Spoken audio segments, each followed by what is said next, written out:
Alors, Zilo, tout d'abord, qui es-tu? Je suis une mangaka. Que dire de plus? Je suis l'autrice de Dream Maker chez Kiun. Très bien. Et justement, Dream Maker, donc c'est le titre pour lequel on a la chance de t'interviewer aujourd'hui. Est-ce que tu pourrais nous présenter cette histoire? Comment tu la décrirais? Comment tu le présenterais à quelqu'un qui ne connaîtrait pas? Alors ça aussi, c'est un exercice un peu difficile.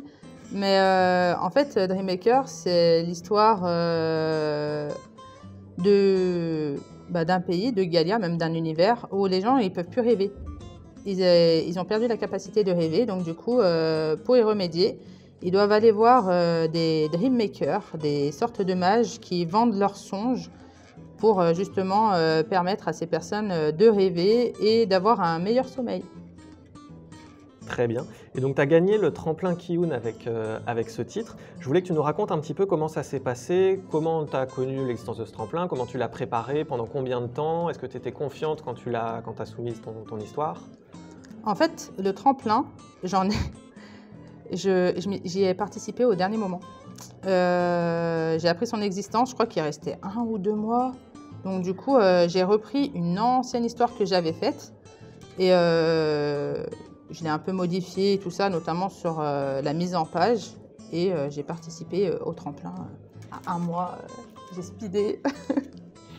Justement, cette mise en page, moi, ça m'a vraiment beaucoup marqué quand je découvrais donc Dream Maker, parce que elle est vraiment très différente de ce qu'on peut lire dans la plupart des mangas, on va dire traditionnels, en tout cas qui viennent d'Asie.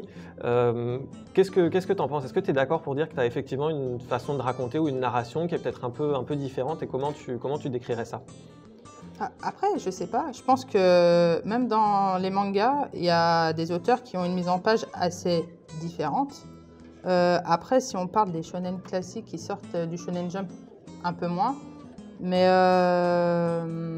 je sais que moi, j'aime beaucoup aussi la bande dessinée. Et justement, j'ai voulu mélanger un peu les mangas et la bande dessinée. Donc du coup, ça donne une mise en page un peu particulière. Moi, ce que je trouve très impressionnant, c'est que sur tes planches, elles sont très chargées, il y a énormément de détails, et on pourrait presque dire plusieurs sens de lecture en fait à chaque planche, quand il y a un personnage au centre et tous les personnages qui vont lui parler en même temps. Par exemple, je pense à une planche très précise au début du tome. C'est pareil, c'est des choses qui sont assez inhabituelles. Est-ce que tu avais réellement conscience de ça quand tu les as fait, ou juste tu t'es dit ce serait cool de le faire, donc allons-y? J'y suis allée au feeling. Juste au feeling? Ouais. Très bien. Et du coup, tu parlais de BD qui ont pu t'inspirer ou que tu as pu vouloir mélanger avec le manga. Est-ce que pour toi, faire du manga, c'était évident, ou est-ce que tu t'es posé la question de faire un sens de lecture plus occidental, ou de faire un registre différent Non, pour moi, le manga est venu assez naturellement parce que j'ai fait mes études au Japon. Et donc, du coup, c'était des mangas, quoi. C'était dans le sens de lecture japonaise et c'est vraiment ce que je voulais faire. J'aime bien le format, j'aime bien le fait que justement ça soit plus dynamique. Donc, Et du coup, donc comme tu as quand même mentionné un peu des BD, etc., est-ce que tu saurais dire un petit peu quels sont les grands titres que tu as beaucoup lus? Pas forcément ceux qui t'ont inspiré en tant qu'autrice, mais en tout cas ceux qui t'ont plu en tant que lectrice, ceux que tu relis avec plaisir, Alors, je suis nulle pour les titres. Il y en a un, je crois que c'est Le Château des Étoiles, que je lis et j'aime beaucoup. Là, tout de suite, si, j'aime beaucoup aussi Black Cat. Pour l'instant, je ne l'ai pas vraiment lu, j'ai tout l'intégrale chez moi et j'aime trop comme il dessine. J'aime beaucoup la patte du dessinateur. Et est-ce qu'en tant qu'autrice, tu penses à des auteurs ou à des titres où là tu sais particulièrement qu'ils ont influencé ta manière de dessiner, de mettre en page, ou même d'inventer une histoire? Je sais que je suis influencée, mais alors c'est pas un mangaka, c'est le character designer de Final Fantasy, Tetsuya Nomura. Quand je vais créer justement mes personnages, je sais que depuis que je suis petite, ce que j'aime beaucoup, c'est que ces personnages ne se ressemblent pas du tout et ils ont tous un élément caractéristique qui fait que ça leur appartient et qu'on les reconnaît facilement. Donc je sais que quand je vais créer mes personnages, je veux que ça soit impactant un peu comme lui. Pour les histoires, je sais que, après, c'est assez différent, mais j'aime beaucoup Naoki Urasawa. Pareil, sa façon de raconter l'intrigue et tout. Et pour le côté, je pense que c'est un mélange un peu de tout ça, avec le côté horrifique de Junji Ito aussi, j'aime bien. Effectivement, par rapport notamment à Junji Ito, c'est vrai qu'on sent aussi quand même une grosse influence, tu l'as dit, horrifique. Et d'une manière générale, je trouve que tu arrives très bien à intégrer dans Dream Maker des éléments qui vont être très sombres, vraiment, vraiment très lourds et qui se mélangent très bien à l'humour.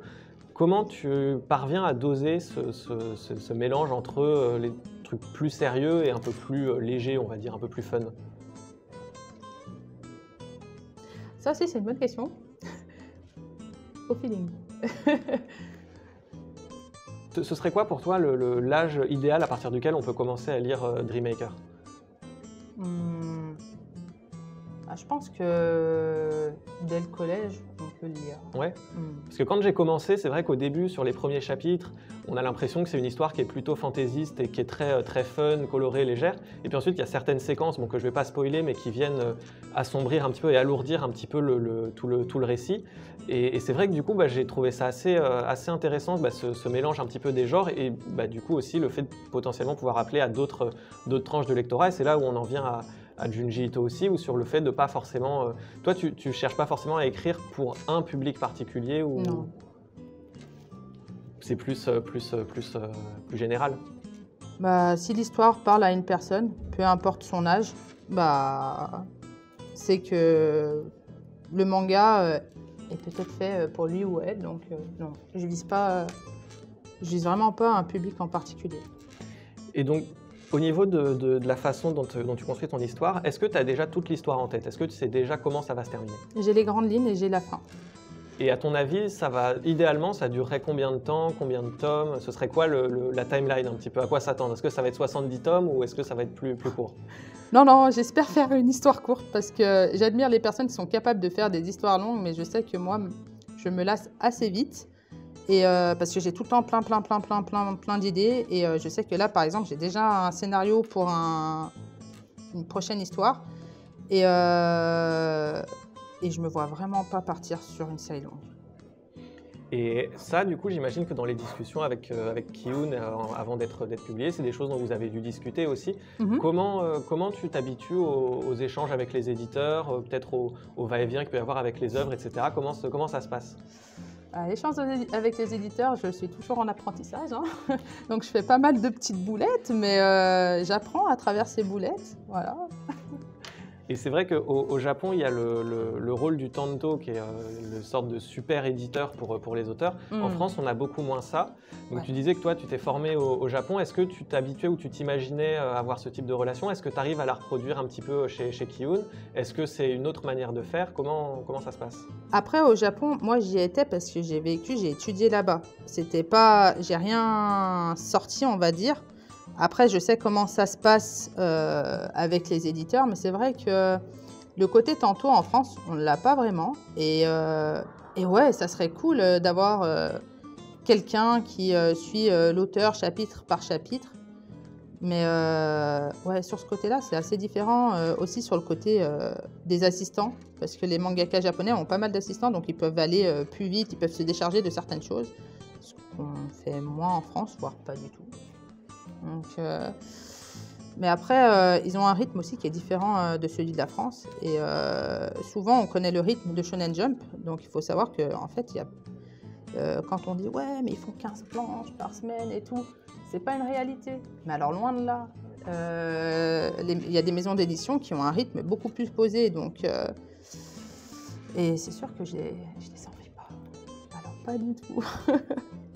Ben justement, on voit depuis quelques années qu'il y a de plus en plus d'auteurs français, francophones ou européens au sens large qui commencent à faire du manga et surtout à être publiés en manga, parfois sous des labels manga européens, manga français, etc. Comment tu ressens, toi, cette nouvelle incursion? Parce qu'après que les générations entières aient lu du manga, ça paraît presque naturel qu'on se mette à en faire, à en écrire. Comment tu vois un petit peu cette sorte de nouvelle vague? Moi, je trouve ça cool.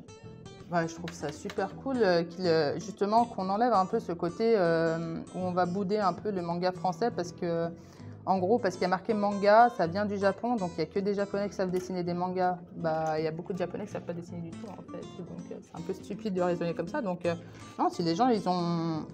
Je veux dire, aujourd'hui, la génération dans laquelle on est, ou même celle qui viendra après, on a grandi avec les mangas. C'est autant inscrit dans notre... Bah, aujourd'hui, ça fait partie intégrante de chacun d'entre nous. Donc, ces enfants, non, c'est super cool. Éclatez-vous, en fait. Bah, ouais. Eh ben, génial. Et du coup, on voit aussi que, notamment à travers les réseaux sociaux, les blogs et puis les crowdfunding aussi notamment, c'est une communauté d'auteurs, disons français ou francophones, qui sont particulièrement soudés. Je pense voilà, à des auteurs un peu, qui ont peut-être un peu plus de popularité que d'autres, qui font bénéficier de leur popularité pour mettre en avant des projets plus modestes, etc. Est-ce que c'est quelque chose dont toi tu te sens proche? Est-ce que tu t'es intéressé un petit peu à cette, disons, cette vie d'auteur qui est quand même assez singulière en France? Bah, je m'intéresse à pas mal d'auteurs français, mais c'est vrai que c'est un peu dommage qu'on ne voit pas plus d'autrices de manga. Il y a beaucoup d'auteurs, je vois moins les autrices. Donc sur ce côté-là, je ne sais pas si je peux bien me prononcer parce que je ne connais pas non plus à titre personnel beaucoup de mangaka. Je connais, bien sûr, je lis leurs histoires, je vais les acheter, mais après, je ne peux pas me prononcer plus que ça.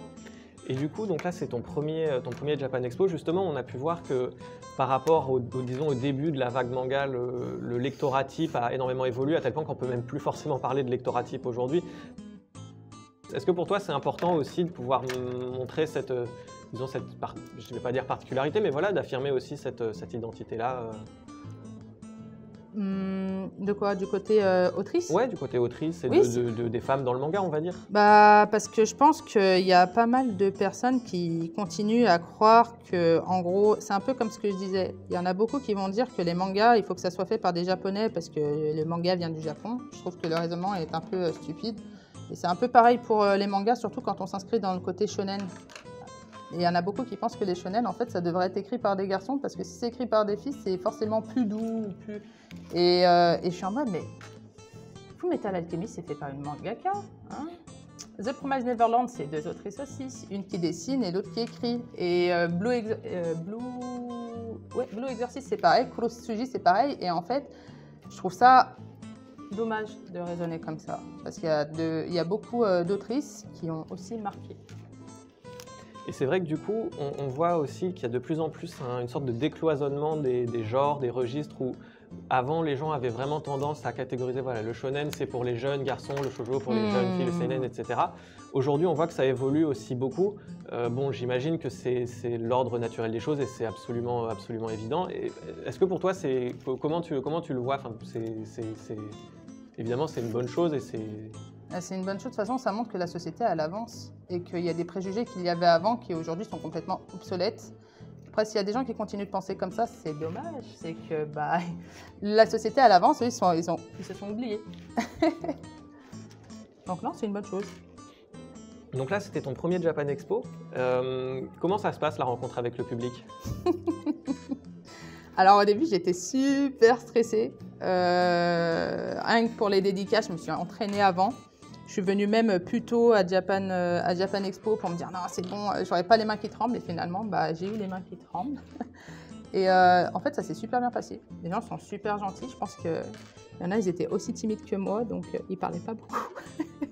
mais non, ça me fait plaisir. Moi, s'ils sont contents, je suis contente. Et est-ce que tu as eu le temps un petit peu de te promener, de regarder peut-être quelques autres stands, des trucs comme ça, ou planning chargé? Planning chargé.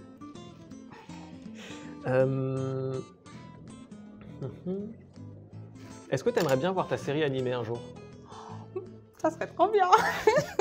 C'est vrai que souvent on pense que c'est un peu le sorte de saint graal pour une série de l'avoir transposée à l'écran. Toi, comment tu te positionnes par rapport à ça? Moi, je trouve que c'est dommage que les gens, finalement, apprennent à connaître un manga à travers une série animée. C'est là où il y a des explosions de ventes, des trucs comme ça.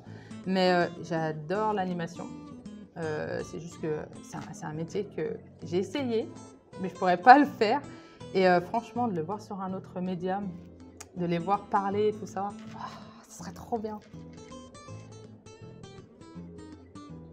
Très bien. Et maintenant, côté un petit peu plus, peut-être un peu plus technique par rapport à ta façon de dessiner, est-ce que tu peux nous décrire un peu ta technique de dessin numérique? Est-ce que c'est tout au crayon papier? Combien de temps? Brouillon? Enfin un peu voilà, rentrer dans les détails de la recette, quoi. Les deux. Je fais autant sur Cintiq que traditionnel. Donc du coup, à la base, en fait, j'étais vachement traditionnelle, mais avec Kiyun, justement, c'était plus facile avec l'éditeur de faire des planches comment dire, digitales. Donc, en fait, Dreammaker, c'est la première... Ah non, avant, il y a eu Bird Children, mais en tout cas, c'est les premiers projets où je fais tout le digital. Et pour réfléchir, par contre, je reste tout le temps avec mon crayon de papier. Et est-ce que tu commences aussi voilà, tu commences par le texte et les dialogues, tu commences par les arrière-plans, les personnages, comment... C'est-à-dire? Quand tu vas composer un chapitre, par exemple, ou une planche, tout simplement, est-ce que tu as d'abord en tête un petit peu l'économie de la page, comment tu vas positionner tes personnages? Est-ce que tu commences par savoir ce que tu veux raconter dans cette page, ou comment ça se passe? En fait, je me fais... en fait, dans ma tête, ça défile un peu comme, justement, une animation. Et je passe directement, en fait, au storyboard. Il y en a qui préfèrent justement écrire les dialogues et tout. Moi, je vais directement sur storyboard et après, j'enchaîne avec les lines. Ok. Et par rapport à la couleur, donc est-ce que c'est toi qui as colorisé la couverture aussi? Oui. Très bien. Et est-ce que c'est pas quelque chose qui pourrait te manquer par rapport au manga, justement, d'être obligé de faire du noir et blanc? Non, pas du tout. Pas du tout? Non. Très bien. Parce que pour le coup, c'est vrai que la couverture, je pense qu'elle joue aussi beaucoup dans l'attrait du titre. Elle est hyper colorée, hyper dynamique, il se passe plein de choses et elle est assez catchy, quoi. Donc juste la couverture me plaisait beaucoup, donc je voulais voilà, savoir un petit peu comment ça s'était passé. Mais très merci. Bien. Et au niveau de la durée, combien de temps ça t'a pris concrètement pour faire ce premier tome? Je crois que ce premier tome, j'avais... Je ne me rappelle plus exactement, mais je crois que j'avais mis à peu près 10 ou 11 mois, un truc comme ça, voire un an. Ok, et du coup, dans combien de temps on peut espérer voir la suite? Alors, le tome 2 est déjà fini. Donc, normalement, c'est dans 6 mois. Pour le tome 3, je vais essayer d'être un peu plus rapide. Et est-ce que justement par rapport à ça, les éditeurs ou Kiyun, ils te mettent un petit peu, c'est pas dire la pression, mais ils essaient un petit peu de te... Parce qu'on sait que le manga, c'est quand même un marché qui repose beaucoup sur le côté successif et rapide des sorties. Est-ce que c'est quelque chose que tu as pu ressentir ou pas du tout? Pas du tout. C'est qui ton perso préféré? T'es obligé de répondre. Ah ouais, peut-être le créateur. Parce qu'en fait, je l'ai créé à un moment où j'étais tout aussi aigrie que lui. Donc le créateur, je m'identifie pas mal à lui. C'est vrai que justement, tu montres dans ce premier tome, il y a pas mal de passages qui montrent les personnages un petit peu d'où ils viennent, comment tu les as conçus, etc. Est-ce qu'ils ont beaucoup évolué entre la première fois qu'ils te sont apparus et la version qu'on a entre les mains? Oui, parce que par exemple, Kyo, c'est un personnage qui date de quand j'étais au collège. Donc oui, il a évolué. Ah, c'est intéressant de voir des personnages comme ça qui suivent les auteurs depuis longtemps et que finalement tu mets sur papier. Est-ce qu'il a vécu d'autres aventures avant de partir dans Dreammaker? Il y avait d'autres aventures, mais ça n'a pas été publié. En fait, c'est juste qu'à la base, l'histoire que j'avais faite s'appelait Imaginary Folklore. Et en fait, c'est devenu ce qu'est aujourd'hui Dreammaker. Mais voilà. Est-ce qu'il y a quelque chose que tu voudrais rajouter, quelque chose que tu as l'impression de ne pas avoir dit, quelque chose que tu voudrais dire, un message que tu voudrais porter peut-être?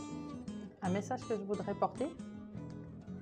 Bah, ça va paraître bateau, mais accrochez-vous à vos rêves. Hein. Il n'y a pas que les enfants qui rêvent. Même si vous avez 40, 50, 80 ans, les rêves, c'est les épices de la vie. Voilà.